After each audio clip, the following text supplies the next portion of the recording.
Hey everyone, welcome to today's lecture on common mistakes students make when tackling CFA exam questions in the topic area of ethics.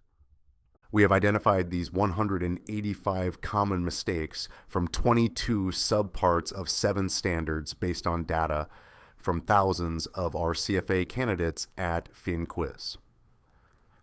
Understanding and avoiding these pitfalls is crucial for anyone serious about passing the CFA exams. It's one thing to recognize unethical behavior, but it's another to accurately identify which specific standard has been violated. This skill is often the deciding factor in scoring well on ethics questions.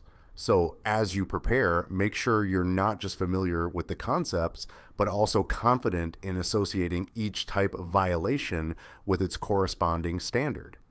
The ethics section in particular is known for its weight and impact on your overall score. Excelling in ethics can significantly enhance your chances of passing, especially if your total score is near the passing threshold.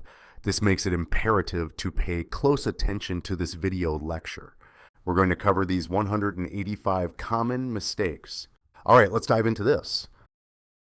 Standard 4, Duties to Employers, emphasizes the responsibilities CFA members and candidates have towards their employers.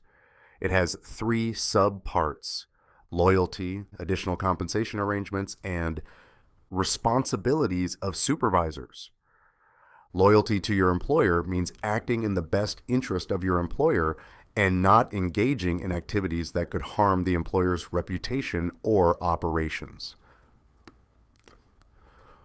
Loyalty requires CFA members and candidates to act for the benefit of their employer, not to deprive their employer of the advantage of their skills and abilities, divulge confidential information, or otherwise cause harm to their employer. Here are the common missteps. Engaging in activities that conflict with the interests of the employer. It's like playing for 2 teams in a game. Your loyalty can only belong to one. Competing with employer. Undertaking work that competes with the employer's business.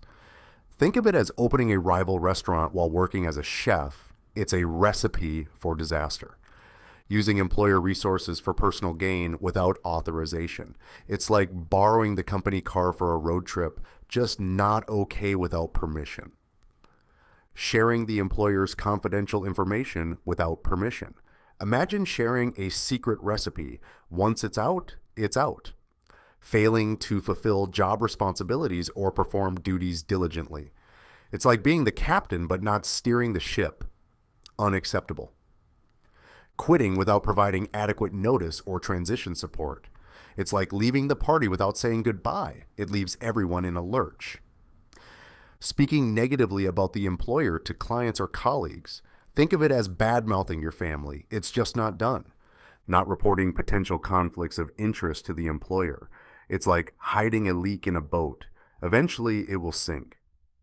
Disregarding company policies and procedures. Rules exist for a reason, so follow them. How to avoid these mistakes? Disclose and manage any potential conflicts of interest with your employer. Be transparent. Avoid activities that compete with your employer's business without proper authorization. Stay loyal. Obtain authorization before using employer resources for personal gain. Ask first. Maintain the confidentiality of your employer's information. Keep secrets safe. Perform your job responsibilities diligently and with integrity. Always do your best work. Provide adequate notice and support when leaving a position. So, exit gracefully. Speak positively about your employer and avoid undermining their reputation. Be a good ambassador. Report any potential conflicts of interest to your employer. Stay honest. Adhere to company policies and procedures. Thanks for joining us today as we covered Standard 4A, Loyalty. Such information is key to understanding the CFA Ethics section, but there's so much more to learn.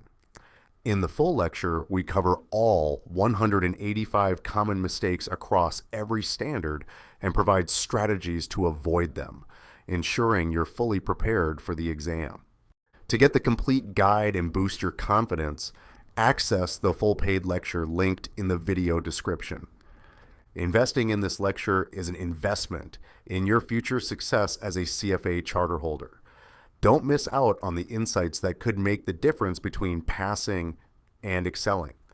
Click the link below to unlock the full lecture and take your preparation to the next level.